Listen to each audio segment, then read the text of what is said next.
Hello, my name is Lelia Packer and I'm the curator of Dutch, Italian, Spanish, German and Renaissance paintings here at the Wallace Collection. Today, I'd like to talk to you about one of our most beloved paintings, Frans Hals's Laughing Cavalier, painted in 1624, just behind me. This iconic painting is the centerpiece of our current exhibition, Frans Hals The Male Portrait, which runs from the 22nd of September 2021 until the 30th of January 2022. Today, I'd like to share with you some insights about the picture that I found especially fascinating in preparation for this exhibition. A highlight of Hals's career, the Laughing Cavalier stands apart in its lively immediacy and in the intricacy of the sitter's costume. In the 17th century, Hals's contemporaries praised him for his ability to paint lifelike portraits that seem to live and breathe, a quality that is certainly apparent in this work. Hals depicted a life-size, half-length young man wearing a broad-brimmed, upturned black hat and sporting the latest fashions, set against a plain grey background. With his body turned to the left, he gazes out directly at the viewer with his dark blue eyes. His rosy cheeks, pink lips, jaunty moustache, pointed beard, and voluminous curls contribute to the portrait's striking vitality. Hals positioned the sitter in the extreme foreground of the composition in close proximity to the viewer. Seen from below, he appears to tower over us and assert his presence, seemingly coming to life. The Latin inscription in the upper right indicates that the sitter was 26 years old when he sat for Hals. Although his exact identity has been lost, he was certainly a worldly character with sophisticated taste. The picture was given its memorable title, The Laughing Cavalier, around 1888, more than 250 years after it was painted. Although the sitter is neither laughing nor a cavalier, this catchy title has stuck and has undoubtedly contributed to the painting's fame.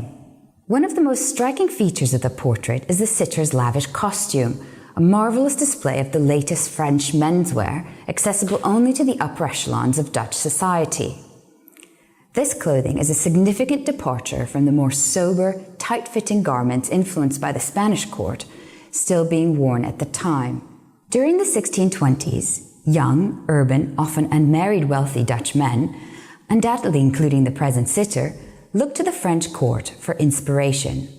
The man wears a beautifully embroidered doublet with panes in his upper sleeves and front, similar to a rare surviving contemporary French doublet, where the slashes continue on the back. The sitter's jacket in Hals's portrait would also have had slashes on the back. The tightly spaced buttons covered in gold thread that stretch across the chest and sleeves were likely also present in the center of the lower back, as in the case of the surviving doublet. The intentional slashing of fabric was a technique recently introduced at the start of the 1620s to animate textiles by revealing white shirts underneath. Here, the slashes expose a white linen shirt that, together with the white ruff and cuffs, create a wonderful rhythm of white across the picture. The sitter's soft-falling ruff was also newly introduced in the 1620s. It provided a modern alternative to the stiff, heavily pleated ruffs still being worn at the time. Multiple layers of ruffled linen trimmed with bobbined lace lie softly over the man's shoulders and upper chest.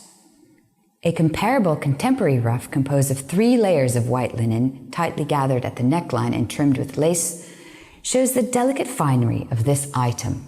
Hals accorded center stage in the foreground to the intricate white cuff, composed of delicate and costly lace. Hals meticulously replicated the intricate geometric design and airy transparency with thin white strokes of paint applied over completed areas of clothing. Similar surviving lace with pointed stars and shafts attests to Hals's precision. The man also wears a sumptuous black silk cloak enlivened by black laces rendered in a crisscross pattern. This cloak hangs from his left shoulder and is draped around his body.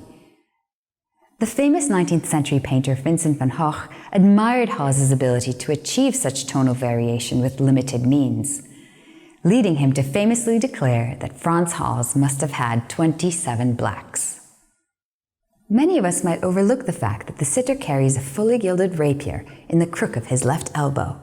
Nevertheless, this is an essential piece of the portrait's iconography. For thousands of years, the sword has been a symbol of power, In the 17th century, it was an essential part of fashionable male dress, as indispensable as the hat, ruff, or cloak. The gilding on the rapier perfectly matches the embroidered gold thread on the sitter's doublet. The open-work pommel topped with a tang button is an impressive piece of ironwork. Under the left arm, we see the upper part of the rapier's hilt, the area of the sword that protects the hand when in use, as well as a pierced, crisscross patterned plate, an unusual but highly trendy detail. A high-end accessory, the rapier no doubt constitutes a status symbol. Fully gilded rapiers of this kind were extremely rare and suggest that the sitter was a man of considerable means. While the painting hangs downstairs in our temporary exhibition galleries, we have replaced it in the Great Gallery with a very special display, possible only in few museums in the world that possess both world-class paintings and arms and armour collections. The place of the most famous portrait in the Wallace collection has temporarily been taken by this elegant rapier framed in the Laughing Cavalier's original frame in Richard Wallace's day. The rapier was made around the same time Hals painted his great masterpiece and is sumptuously decorated in gold. It embodies the same fundamental messages also expressed by the sword in the picture: wealth, taste, and elite status.